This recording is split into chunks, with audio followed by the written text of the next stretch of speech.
আজকে কারেন্ট ছাড়া লাইভ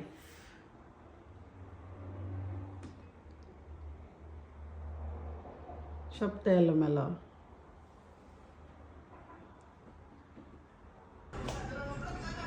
বাংলাদেশের ফেভারিট সবজি রোগী মূলা।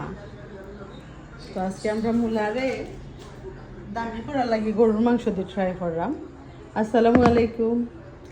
আজকে সকাল থেকে কারেন্ট নাই, আমরা দেশের অভিজ্ঞতা হইলো আবার বিদেশ যে কারেন্ট থাকে না। তো আজকের ব্লগ ওখান থেকে শুরু করলাম। কিতা করে আছেন নিবালা আপনারা? আজকে বোঝা গেছে আসলে বিদেশ কারেন্ট ছাড়া অচল, কোনো কিচ্ছু করা গেছে না। কারণ এটা আমরা হলো কি ইলেকট্রিক চুলা, গ্যাসের চুলা না, সেখানে কারেন্ট না থাকলে রান্না বাড়াও করা যেত না। তো আজকে আর রান্না এখন হয়েছে না, ও রান্না শুরু করলাম, ব্লগও শুরু করলাম। লগে থাকবো আপনারা। এখানেও কম দামি জিনিসটা দামি বানানি হয়ে গেছে। মূলা গরুর মাংস দিয়া, মূলা গরুর মাংস দিয়া আমার আম্মা খুব মজা করে রান্ধন। আমি আজকে রান্ধিছি, ফার্স্ট টাইম না, অনেকবারও রাঁধছি, মজা হয়। বাট বিদেশি মূলা কিলো পারলেও জানান। এখন আমি হঠাৎ করে বিরিয়ানি খাইবার লাগে আমার গ্যাস হয়েছে। আসলে আমি বিরিয়ানির মাংস প্রশ্ন করা দিয়েছি। এদিকে আমার মূলাও প্রায় হয়ে গেছে।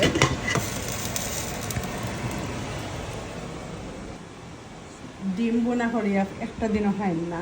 তো প্রতিদিন ওলা ডিম রে, সকালকুল ডিম রে যে কোনো একটা করে খাজো লাগাই খাওয়াইতে হয়। দেশও না থাকলেও আমরা দেশের জিনিস সকল পাই। কারণ আমি কালকে গেছিলাম কেন হ্যাংলঙ্গ, এখান থেকে গিয়া বাদাম আনলাম। একটা বাদামর বিচি চুলাইলো দেখি বেছের দিকে হইতে নেই, মাঝে মাঝে বাদাম বাদাম ভর্তা করে খাওয়া যাইব। আর এগুলো আনছি বাজিয়ে খাইবার লাগিয়া। দেশি মানুষ বিদেশ আইলেও দেশের মতো খানের ইচ্ছা লাগে সবসময় জানে টানে। কারণ আশা কথা আমরা সবসময় দেশে ওইটা জিনিস খাইছি। কেন দেখায়নি সদু, দুই জাতের সদু। এটা আমি আসলে আমেরিকাতে দেখছি বলা খান, আমার বাবিয়ে রুইলে তো তাও হইতো। কালকে নয়া একটা সদু দেখি, আর সদুর সবটার ওলা খান ভীষণ গালা আর সামন গালা ওলা আনলাম। কই দেখি কান দিয়ে খাইয়া দেখমু একদিন খিলা হয়। সে জানলে হইতে কি জাতর সদু আর তার টেস্ট খিলা। এটা এদিকে তাকান, এরকম হবে না। দেখো স্যার খাইয়া তুমি আমার মুখে দেখে না ধরাই। আমি মুখও ধরাইছি না, জাস্ট খাইয়া She always was like, ও ওখানে উঠে 0 out of 1. A 0 out of 10. খিলা অবস্থা। ঠিক আছে মধুস। পতাইলে এজনের মুখ থেকে রিভিউ অলরেডি পাইলিছি, যেখানে মজা হয়েছে। খানির টেবিলও কত জাতের কত সরঞ্জাম।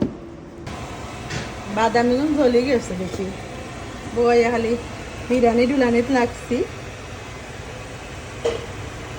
বিরিয়ানির কালার কিন্তু খুব সুন্দর আইছে, আর বাদাম জ্বলিয়া কয়লা হয়ে গেছে। রান্না শেষ করিয়া পাকড়াটা নিয়ে তো বহুত কাম রয়েছে। আরো ওয়াশিং মেশিন ড্রায়ার গিটার এগুলো নাম বলি যাই আর বারবার। ডিশ ওয়াশার ও ডিশ ডালা ওর সারাদিনের মাঝে আর হুকুম হয়েছে না। আবার রয়েছে মূলা ভর্তা। তোমার বিরিয়ানি কেন রেডি হয়ে গেছে, একটু নরম করে রান্ধিছি, এত মজা লাগে। বেশি হুক না হলে বিরিয়ানি বাদে ভালো লাগে না।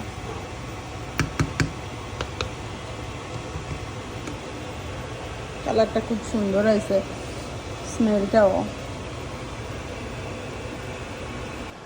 এখনই বাদে রয়েছে মূলা ভর্তা। আমার ফুয়া রাখতা ধরিয়া অনেক দিন বাদে দেশও তার নানিয়া সবসময় মূলা ভর্তা করতাম, মাছ ভাজি করিয়া দিয়া সব যত লাল মরিচ বাজিয়া পেঁয়াজ টিয়াজ। কালকে একটা দুটো করে মূলা ভর্তা খাইতো, তো লাগে হ্যাংলং থেকে গিয়াও একটা মূলা আনলাম। মূলা ভর্তার লাগিয়ে এখন মূলারে আমি কুচি কুচি করিয়া কাটিয়ে রাখিয়ে লবণ দিয়ে মাখায় রাখছি। তো এখন মূলার রস বার হয়ে গেছে। এখন খালি সিপিয়া আর পেঁয়াজ কাঁচামরিচ মাছ ভাজি টাজি করিয়া দিলে ভর্তা আমার কমপ্লিট। এখন হয়ে গেছে প্রায় 6:30 সন্ধ্যা। বাট এখনো সাইডো বাদি অনেক বেশি রোদ, সেওয়া পড়ায় আর বাদি অনেক বাতাস, ওদের শান্তি লাগে গিয়া, ভালো লাগে এরকমকার পরিবেশ, নিরিবিলি একদম, খুব একটা শান্তির বাতাস লাগে। দিনের যে রোদ আসলো, এই রোদের অবস্থা এখন একটু কমিয়ে আসছে।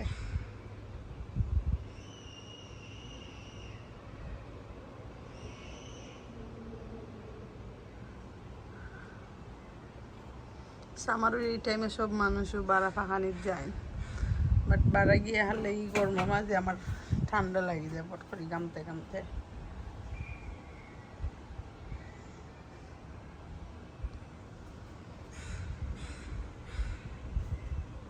কেন আমি মূলার রেসিপিয়া রাখি লইছি, একটা বড় মূলার রেসিপিয়া দেখান যে তুরা হইছে। মূলার লাগি মাছ ওই কেন রাখি লইছি ভর্তা করবার আগে, গরম গরম ভাজি করিয়া দিয়ার বাদে ভর্তা হইব।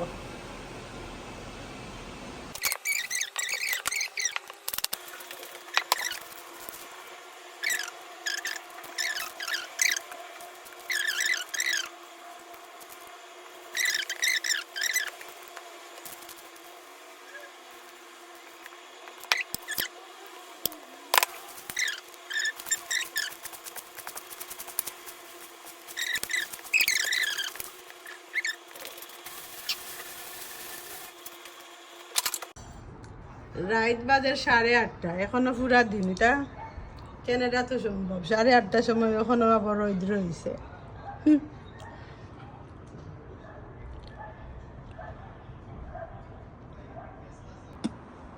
আজকে আসমানোর মেঘেগুন লাগের গিয়া শাখা রেখে গিয়া জারা মারি দিলেছে, এর লাগিয়া সব চিত্রি গেছে সাইডো বাই দিয়া।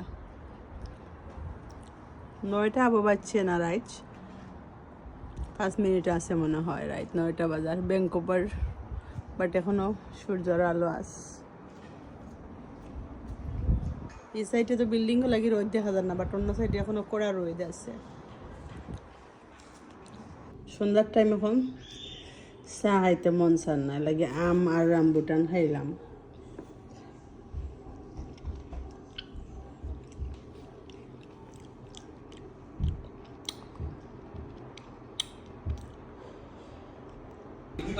ফুটি ফুটি ব্যাচেলর পয়েন্ট দেখরা রাইতে গেছে প্রায় 12টা 12টা। আজকের মতো লেগে ভিডিও খানো শেষ। আসসালামু আলাইকুম।